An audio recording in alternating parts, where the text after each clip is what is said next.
늦은 저녁 바닷가 마을은 고요했습니다. 그러나 고요 속에서도 파도는 쉼없이 밀려와 바위를 두드리고 있었습니다. 바닷바람은 등대 꼭대기를 스치며 낮은 울음을 남겼습니다. 사람들은 늘 말했습니다. 바다에는 오래된 비밀이 숨어 있다. 누군가는 전설이라 했고 누군가는 그저 헛소문이라고 했습니다. 하지만 어떤 비밀은 세월이 흘러도 잊히지 않았습니다. 잠시 간격. 이야기 속으로 들어가기 전에 부탁 한 가지 드리겠습니다. 채널 구독 버튼 한번 눌러주시면 앞으로도 이런 이야기들을 편하게 들으실 수 있습니다. 구독은 무료이고 여러분의 작은 응원이 큰 힘이 됩니다. 40년 전 한 어부가 바다로 나갔다가 돌아오지 못했습니다. 그날 이후 마을에는 의혹과 소문이 따라붙었습니다. 그리고 그 소문은 한 집안을 깊은 그림자 속에 가두었습니다. 지금 그 집안의 아들이자 등대를 지키는 사람 강민호. 그의 발 앞에 오래 묻혀있던 흔적이 드러납니다. 낡은 병 속에서 나온 한 장의 종이 흐릿하지만 분명한 글씨. 1979년 진실을 묻는다. 등대 불빛은 오늘도 바다를 비추지만 이제는 단순한 항로의 빛이 아닐 것입니다. 세월 속에 묻힌 진실을 밝혀낼 긴 이야기가 지금 시작됩니다. 바다는 늘 같은 모습 같지만 그날 밤은 달랐습니다. 달빛이 구름에 가려 어둡고 등대 불빛만이 잿빛 파도를 스치며 번쩍거렸습니다. 부서지는 물결 소리, 바위에 부딪히는 파도, 그리고 귀를 찌르는 바람. 모든 게 서늘했습니다. 민호는 등대 불빛이 한 바퀴 도는 걸 멍하니 지켜보고 있었습니다. 30해 넘게 이 자리를 지켜왔지만 여전히 밤바다는 낯설고 두려울 때가 있었습니다. 바람에 섞인 소금기 냄새가 코끝을 찔렀습니다. 그 순간 하람이 울었습니다. 아우!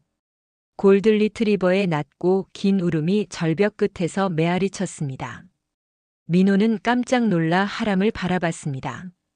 왜 그래, 하람? 민호가 다가가자 개는 절벽 끝을 발로 긁기 시작했습니다. 날카로운 발톱 소리가 돌에 부딪혀 파르르 울렸습니다. 바위 틈에 흙이 무너져 내리더니 무언가 둔탁하게 굴러 떨어졌습니다. 민호는 반사적으로 손을 뻗어 잡았습니다. 손 안에 닿은 건 낡은 유리병이었습니다. 표면은 이끼와 소금기에 덮여 거칠었고 반쯤 깨진 조개 껍질이 붙어 있었습니다. 세월을 고스란히 머금은 모습이었지요. 민호의 가슴이 쿵 내려앉았습니다. 이런 게 어떻게 여기에? 병 속엔 젖은 종이 한 장이 구겨져 들어 있었습니다. 바닷물에 절반쯤 잠겨 있었지만 글자가 어렴풋이 보였습니다. 민호는 망설이다가 코르크 마개를 힘껏 뽑았습니다. 퍽 소리와 함께 비릿한 냄새가 퍼졌습니다. 손끝이 떨렸습니다. 종이를 꺼내 펼치자 군데군데 번진 잉크 사이로 몇 글자가 또렷하게 남아 있었습니다. 1979년. 진실을 묻는다. 민호의 눈이 크게 흔들렸습니다. 입술이 바짝 말라 말소리가 나오지 않았습니다. 1979년. 그 해는 민호의 집안에서 절대로 입에 올리지 못하는 해였습니다. 큰아버지 강재호가 바다에서 실종된 해. 그리고 아버지가 술에 젖어 긴 세월 침묵으로 지새운 해. 민호는 바람에 휘청거렸습니다. 하람은 그의 옆에서 다시 낮게 울었습니다. 이번에는 짖는 게 아니라 마치 슬픔을 토해내듯 애절한 울음이었습니다. 민호는 무릎을 꿇고 구겨진 종이를 가슴에 꼭 끌어안았습니다. 심장이 두근거려 숨쉬기가 힘들었습니다. 왜 지금 나타난 거지? 왜 하필 내 앞에? 등대 불빛이 다시 바다를 스쳤습니다. 그 순간 유리병이 빛을 받아 반짝이며 차갑게 빛났습니다. 민호는 등 뒤로 식은땀이 흘러내리는 걸 느꼈습니다. 누군가 오래전 절박하게 남긴 글. 그 글씨는 세월이 아무리 흘러도 사라지지 않고 남아 있었습니다. 그리고 지금 하람의 울음과 함께 다시 세상 위로 떠올라온 것입니다. 민호는 바다를 향해 천천히 시선을 돌렸습니다. 검은 파도가 쉼없이 몰아치고 있었습니다. 소문만 남아있던 사건이 이 바닷속 어딘가에서 아직 살아 숨쉬고 있는 듯 했습니다. 큰아버지, 이게 당신이 남긴 건가요? 민호의 목소리가 바람에 흩날렸습니다. 하람은 대답 대신 또다시 절벽을 향해 길게 울부짖었습니다. 그 소리는 어둠을 찢고 산등성이까지 퍼져나갔습니다. 민호는 알 수 있었습니다. 이건 우연이 아니었습니다. 바다가, 그리고 하람이 진실을 드러내라며 자신을 불러낸 것이었습니다. 마을 바닷가에 자리 잡은 작은 찻집. 간판은 바래고 창문은 낡았지만 사람들의 발길이 끊이지 않는 곳이었습니다. 그 주인은 박영옥, 올해 67. 마을에서 오랜 세월을 살아온 산증인이었습니다. 민호와 서연은 찻집 문을 열고 들어섰습니다. 차분한 향이 방 안을 가득 채웠습니다. 벽에는 옛 신문과 바다 사진들이 걸려 있었습니다. 왔구나. 영옥이 미리 알았다는 듯 자리에서 일어났습니다. 세월의 흔적이 깊게 새겨진 얼굴, 그러나 눈빛은 여전히 또렷했습니다. 민호는 인사를 드리고 자리에 앉았습니다. 하람도 문가에 얌전히 누웠습니다. 영옥은 찻잔에 따뜻한 차를 따라주며 조용히 말했습니다. 너희가 왜 왔는지 다 안다. 민호는 잠시 숨을 고르다 입을 열었습니다. 어젯밤 절벽에서 병이 나왔습니다. 그 안에 글이 있었어요. 민호가 종이를 꺼내 보여주자 영옥은 오래된 시선으로 글자를 훑었습니다. 그리고는 긴 한숨을 내쉬었습니다. 결국 세월이 진실을 다시 끌어올렸구나. 서연이 재빨리 물었습니다. 어르신, 그때 이를 알고 계신 거죠? 1979년 강재호 어부의 실종 사건. 영옥은 찻잔을 내려놓으며 고개를 끄덕였습니다. 그때 마을은 소문으로 가득했지. 누군가 바다에서 사라지면 그건 늘 사람 때문이라 했거든. 강재호 씨가 빚에 시달린 건 다 알았어. 하지만 마지막 날 누군가 그와 함께 있었다는 얘기가 돌았지. 그게 내 아버지였다고. 민호의 손이 떨렸습니다. 그래서 우리 집안이 의심받았던 거군요. 영옥은 조용히 눈을 감았다 뜨며 말을 이었습니다. 나는 진실을 다 알진 못해. 하지만 분명히 누군가 그날의 일을 숨겼다. 내 아버지는 평생 무거운 침묵을 짊어졌지. 나는 그 눈빛을 아직도 기억한다. 방 안에 무거운 침묵이 흘렀습니다. 밖에서는 파도 소리가 일정한 리듬으로 들려왔습니다. 하람이 자리에서 일어나 병 쪽으로 다가갔습니다. 코를 킁킁거리며 병 주위를 맴돌다가 낑낑 울음을 냈습니다. 마치 아직 말하지 않은 게 있다는 듯한 눈빛이었습니다. 서연이 입술을 깨물며 말했습니다. 민호야, 이건 단순히 가족의 문제가 아니야. 마을 전체의 역사야. 지금이라도 기록해야 해. 그렇지 않으면 또 다른 소문만 남을 거야. 민호는 눈을 감고 깊게 숨을 내쉬었습니다. 아버지가 술에 젖어 흐느끼던 밤들이 떠올랐습니다. 그리고 자신이 외면해온 세월이 무겁게 내려앉았습니다. 영옥은 찻잔을 다시 들어 올리며 낮게 중얼거렸습니다. 진실은 바다처럼 깊은 거다. 아무리 감춰도 언젠가는 밀려나오게 돼 있지. 민호는 손을 모아 움켜쥐었습니다. 떨리는 손끝에서 오래된 기억이 서서히 깨어나는 듯 했습니다. 바람이 세차게 불어 등대 아래 창고 문이 덜컥거렸습니다. 바다는 쉼없이 밀려와 바위를 때렸고 그 소리가 가슴속 깊이 울려 퍼졌습니다. 윤호는 창고 앞에 서서 아버지를 바라보았습니다. 아직 어린 나이였지만 목소리에는 단단한 기운이 담겨 있었습니다. 아버지, 왜 옛날 얘기를 피하세요? 그 일 때문에 우리가 이 마을을 떠나지 못하는 거잖아요. 민호는 아들의 말에 가슴이 철렁 내려앉았습니다. 한참을 말없이 있다가 낮게 대답했습니다. 윤호야, 너는 아직 모른다. 모르는 게 나을 때도 있는 거다. 그러나 윤호는 물러서지 않았습니다. 아버지, 저도 아버지 아들이에요. 알아야 할 건 알아야죠. 그 눈빛에는 서운함과 안타까움이 섞여 있었습니다. 민호는 창고 벽에 등을 기대고 깊은 한숨을 내쉬었습니다. 머릿속에는 오래전 아버지의 모습이 떠올랐습니다.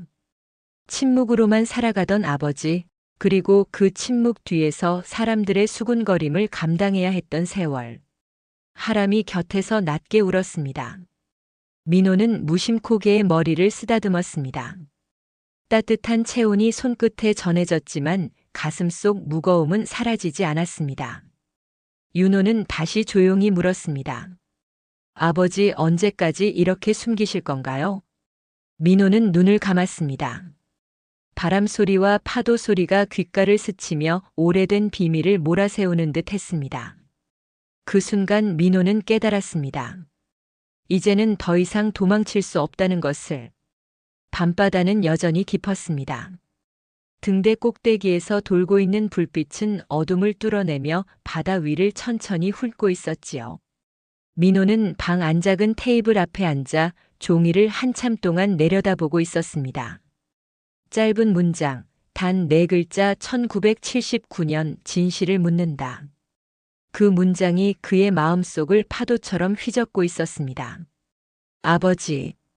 윤호가 조심스럽게 다가왔습니다. 방에 들어와 앉은 아들은 아버지의 굳은 얼굴을 바라보다가 한참 만에 입을 열었지요. 그 종이 그냥 낡은 장난 같은 건 아니겠지요? 민호는 대답 대신 깊은 한숨을 내쉬었습니다. 말로는 다 할 수 없는 무게가 그 종이 속에 들어있는 듯 했습니다. 그때였습니다. 밖에서 낯익은 울음소리가 들려왔습니다.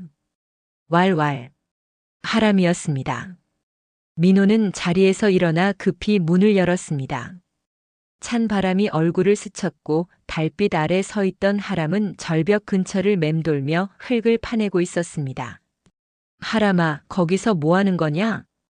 민호가 다가가자 하람은 눈빛을 번쩍이며 마치 이곳을 보라는 듯 절벽 아래를 향해 지저댔습니다. 민호의 시선이 멈춘 곳. 바위 틈 사이 유난히 돌출된 커다란 돌 하나가 있었습니다. 순간 민호의 머릿속을 스친 건 종이에 적힌 글귀였습니다. 등대 아래 3번째 돌. 민호의 등골에 차가운 기운이 흘렀습니다. 설마. 그는 곧장 서연을 불렀습니다. 서연은 손전등을 들고 급히 달려왔습니다. 민호야, 무슨 일이야? 밤중에 절벽에서. 민호는 바위를 가리키며 낮게 말했습니다. 종이에 쓰여 있던 겁니다. 등대 아래 3번째 돌. 하람이 여기서 멈췄습니다. 서연의 눈이 커졌습니다. 그녀는 곧바로 손전등을 비추며 돌을 살펴보았습니다. 모양이 다르네. 오래전에 일부러 놓아둔 것처럼 보여. 그때 윤호도 달려나왔습니다. 아버지, 무슨 일이에요? 민호는 잠시 아들을 바라보다가 조용히 말했습니다. 윤호야, 내가 도와줘야겠다. 3사람은 함께 힘을 모아 돌을 움직이기 시작했습니다. 처음엔 꿈쩍도 하지 않던 돌이 여러 번의 시도 끝에 서서히 흔들리더니 마침내 옆으로 밀려났습니다. 그 아래 낡고 녹슨 금속 상자가 모습을 드러냈습니다. 3사람은 동시에 숨을 삼켰습니다. 민호는 상자 뚜껑을 조심스레 열었습니다. 뚜껑이 삐걱거리며 열리는 순간 바닷바람이 더 거세게 불어왔습니다. 안에는 오래된 낚싯줄 한 뭉치, 바다 냄새가 밴 낡은 나침반, 그리고 작은 수첩이 들어있었습니다. 민호는 손전등 불빛을 비추며 수첩을 집어들었습니다. 손끝이 떨려 글자를 제대로 읽을 수 없을 만큼 긴장했지만 결국 첫 장을 펼쳤습니다. 거기엔 삐뚤빼뚤한 글씨가 적혀 있었습니다. 나는 비 때문에 바다로 내몰렸다. 민호는 눈을 질끈 감았습니다. 윤호가 떨리는 목소리로 물었습니다. 아버지, 이게 누구 글입니까? 민호는 한 장 더 넘겼습니다. 그곳엔 또 다른 글귀가 쓰여 있었습니다. 동생은 죄가 없다. 모든 건 내 몫이다. 민호의 입술이 바짝 말라붙었습니다. 눈앞에 아버지의 얼굴이 겹쳐 보였습니다. 평생 술에 기대어 살며 마을 사람들의 눈을 피하고 억울하게 침묵으로 버텨냈던 아버지의 모습이 떠올랐습니다. 아버지는 죄인이 아니셨구나. 민호의 목소리가 떨렸습니다. 윤호는 아버지를 바라보았습니다. 그럼 삼촌이 사라진 게 단순한 사고가 아니었다는 말씀이십니까? 민호는 대답하지 못했습니다. 대신 하늘을 올려다보았습니다. 등대 불빛이 바다를 비추는 순간 눈가에 맺힌 눈물이 번쩍 빛에 부딪혀 흘러내렸습니다. 하람은 상자 주위를 돌며 낮게 으르렁거렸습니다. 마치 아직 더 있다는 듯한 긴장된 울음이었습니다. 서연은 조심스럽게 입을 열었습니다. 민호야, 이건 너희 집안만의 문제가 아니야. 마을 전체가 알아야 하는 진실이야. 내 아버지도 평생 억울한 누명을 쓰고 사셨잖아.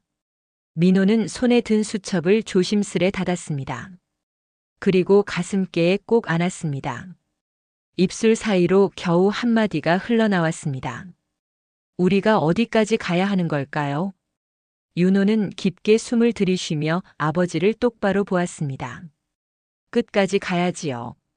숨긴다고 달라질 건 없잖아요. 서연은 단호히 고개를 끄덕였습니다.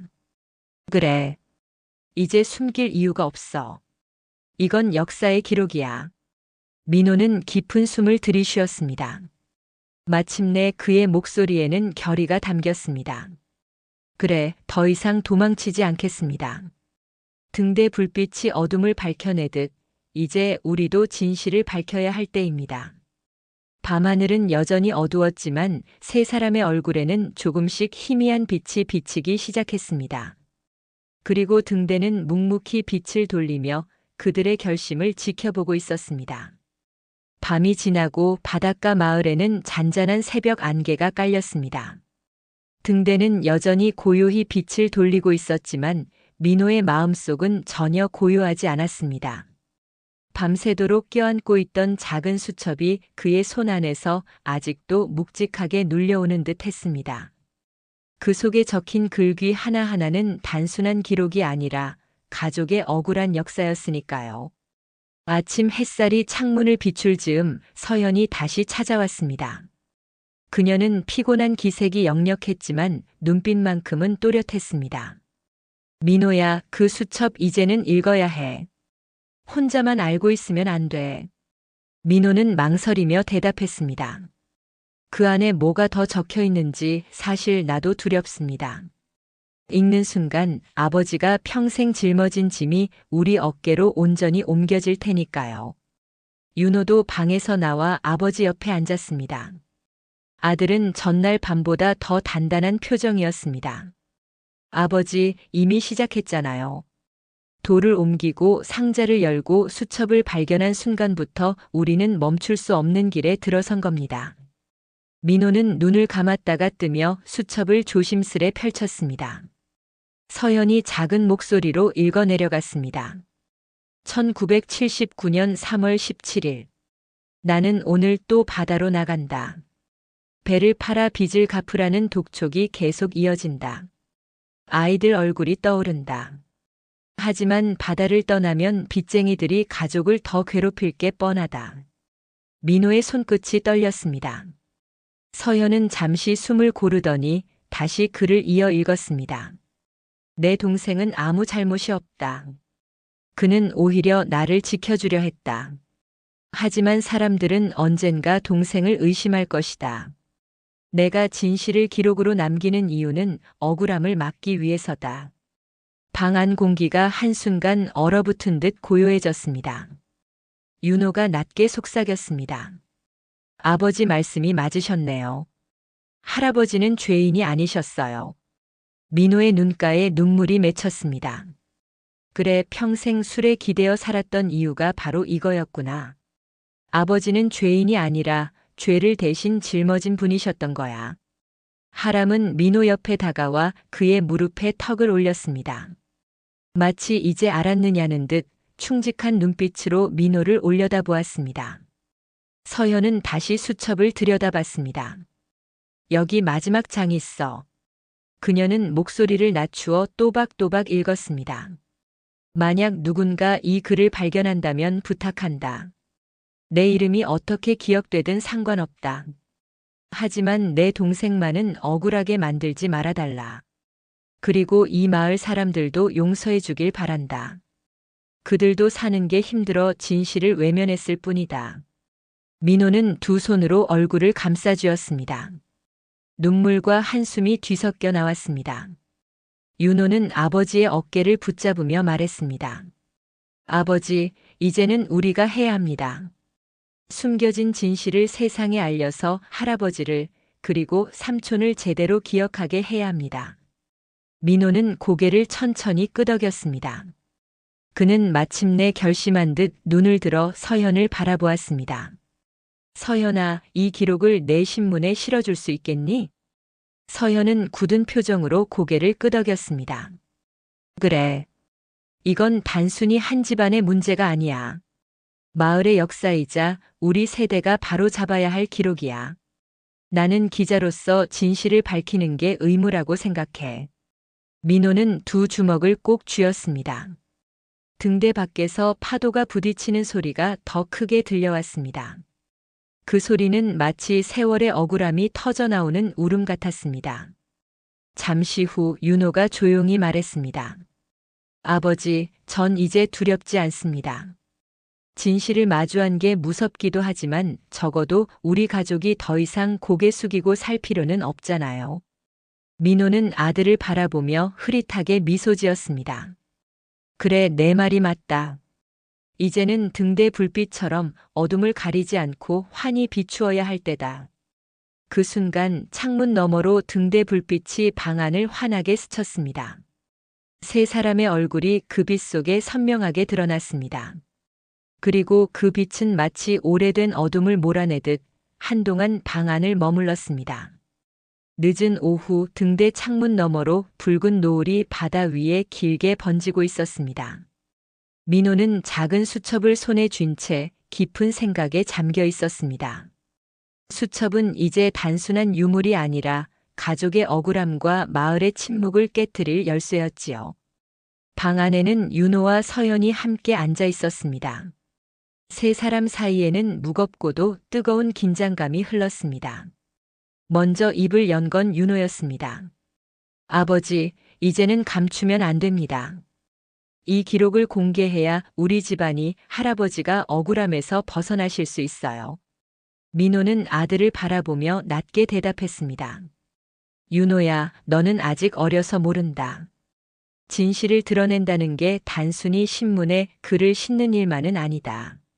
수십 년간 이 마을에 뿌리 내린 소문과 불신, 그 모든 것이 한순간에 터져 나올 거다.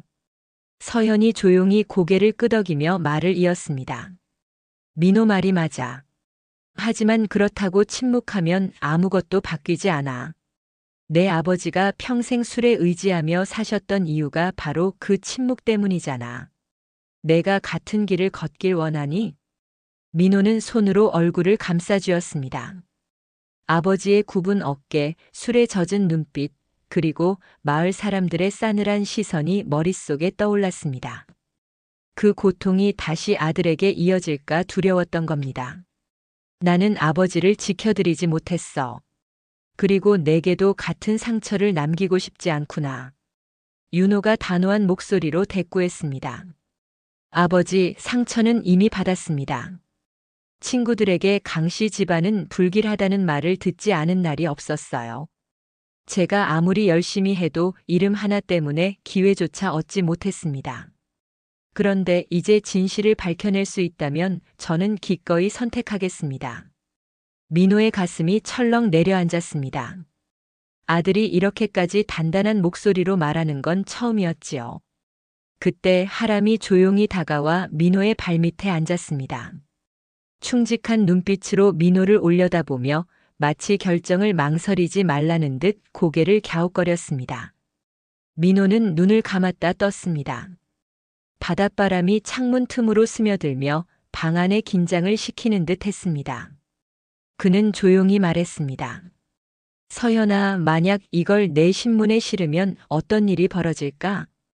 서연은 잠시 침묵하다가 진지한 목소리로 대답했습니다. 처음엔 마을이 술렁이겠지. 일부는 믿지 않을 거고 일부는 오히려 화를 낼 수도 있어.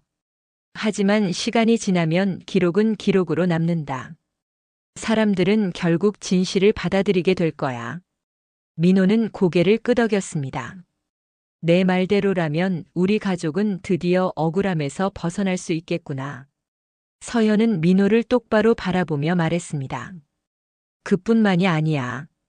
이건 한 집안의 명예를 넘어 마을 전체의 과거를 정직하게 마주하는 일이야. 숨겨진 진실을 드러내지 않으면 앞으로도 아이들은 같은 소문 속에 살게 될 거야. 윤호가 조용히 아버지 손을 잡았습니다. 아버지, 이제는 선택하셔야 합니다. 과거의 그림자에 눌려 살 건지 아니면 빛을 향해 나아갈 건지요. 민호의 손이 미세하게 떨렸습니다. 창밖으로 등대 불빛이 돌아와 세 사람의 얼굴을 비추었습니다. 민호는 그 빛을 한참 바라보다가 마침내 고개를 들어 단호히 말했습니다. 그래. 더 이상 침묵하지 않겠다. 아버지가 원하셨던 것도 바로 이 순간이었을 거야. 서연의 눈에 눈물이 맺혔습니다. 고맙다, 민호야. 이제 우리가 함께하자. 윤호의 얼굴에도 안도의 빛이 스쳤습니다. 아버지, 이제 저도 당당히 제 꿈을 말할 수 있겠어요. 저는 선장이 되고 싶습니다. 누구 눈치 보지 않고 제 힘으로 바다를 항해하는 선장이요. 민호는 순간 말문이 막혔습니다. 아들이 그렇게 환한 눈빛으로 미래를 말하는 모습을 본 게 언제였던가. 그는 떨리는 손으로 윤호의 어깨를 감싸 안았습니다. 그래, 윤호야. 내 꿈을 막을 이유가 이제는 없다. 우리 집안은 더 이상 소문에 묶이지 않는다. 하람이 크게 한번 짖었습니다. 등대 불빛이 그 순간 절벽과 바다 그리고 방 안을 환하게 비췄습니다. 세 사람의 눈빛 속에는 두려움이 아니라 결의가 담겨 있었습니다. 그들은 마침내 선택했습니다. 어둠에 맞서는 길을.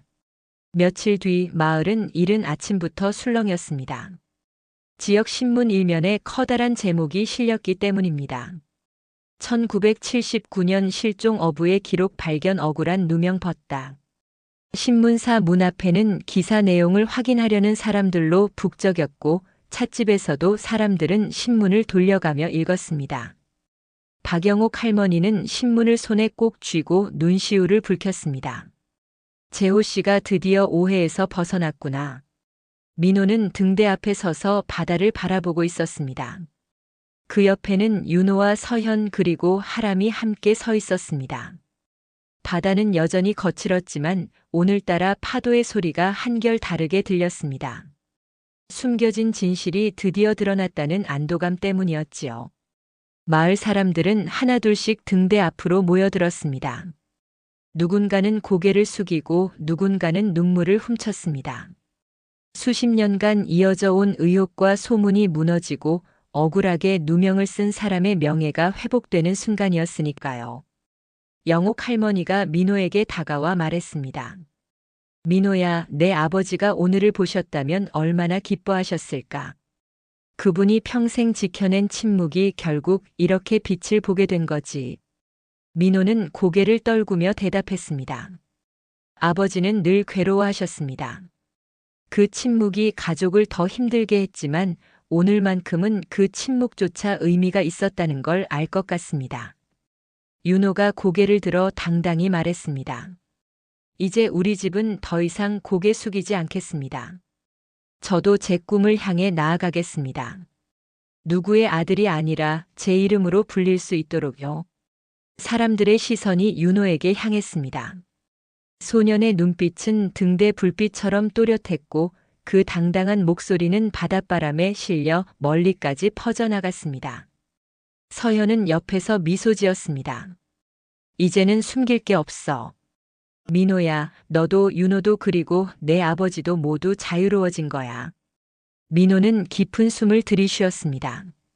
그리고 바다를 향해 천천히 고개를 들었습니다. 아버지, 이제는 편히 쉬십시오. 삼촌도 긴 바다의 어둠에서 벗어나셨을 겁니다. 그 순간 하람이 등대 앞에 앉아 바다를 응시했습니다. 그의 눈빛은 마치 오래전 실종된 어부를 향한 인사 같았습니다. 그리고는 낮게 하지만 단호하게 짖었습니다. 왈. 마을 사람들은 조용히 고개를 숙였습니다. 그 소리는 애도이자 새로운 시작을 알리는 울림이었습니다. 저녁 무렵 등대 불빛이 다시 바다를 비추었습니다. 하지만 이제 그 빛은 단순히 항로를 밝히는 불빛이 아니었습니다. 억울하게 묻혀있던 진실을 드러내고 무너진 명예를 회복시키는 희망의 빛이었습니다. 민호는 윤호의 어깨에 손을 얹으며 말했습니다. 윤호야, 이제는 내 길을 가거라. 이 등대가 더 이상 우리를 가두지 않는다. 이제는 너의 꿈을 따라 나아갈 시간이다. 윤호는 환하게 웃으며 대답했습니다. 네, 아버지. 저는 반드시 선장이 되어 바다를 자유롭게 항해하겠습니다. 하늘에는 별이 하나둘 떠올랐습니다. 바다는 여전히 출렁였지만 그 위에 비친 등대 불빛은 어둠을 감추지 않고 정직하게 드러내고 있었습니다. 민호는 마지막으로 수첩을 펼쳐 바람에 흔들리는 글귀를 바라보았습니다. 내 동생만은 원망하지 말라. 그 문장을 손끝으로 쓰다듬으며 민호는 눈을 감았다가 뜨며 조용히 속삭였습니다. 이제는 아무도 원망하지 않겠습니다. 우리 모두를 억눌렀던 어둠은 끝났습니다. 멀리서 파도가 터지는 소리가 울려 퍼졌습니다. 그 소리는 이제 더 이상 두려움의 소리가 아니었습니다. 세월의 억울함을 씻어내고 새로운 삶을 열어주는 자유의 노래 같았습니다. 등대 불빛이 마지막으로 크게 돌며 온 마을을 환하게 비추었습니다. 그 빛 속에서 사람들은 처음으로 서로의 눈을 제대로 마주했습니다. 그리고 그 눈빛 속에는 두려움이 아닌 화해와 희망이 깃들어 있었습니다. 민호는 그 순간 깨달았습니다. 자신의 삶은 이제 비로소 시작이라는 것을. 오늘 이야기는 오래된 바닷바람처럼 우리 곁을 맴돌던 비밀을 따라가 보았습니다. 등대 불빛이 어둠을 걷어내듯 세월 속에 묻힌 진실도 결국 드러나게 마련이지요. 혹시 이 이야기가 마음 한쪽을 따뜻하게 적셔주었다면 잠시 시간을 내어 구독 버튼을 눌러주시겠습니까? 그 작은 손길 하나가 앞으로도 여러분께 더 많은 이야기의 불빛을 전할 수 있는 힘이 됩니다. 밤바다 위로 부드럽게 부는 바람처럼 여러분의 삶에도 늘 평안과 따뜻한 빛이 함께 하시길 바랍니다. 오늘도 끝까지 함께 해주셔서 감사합니다. 다음 이야기에서 다시 뵙겠습니다.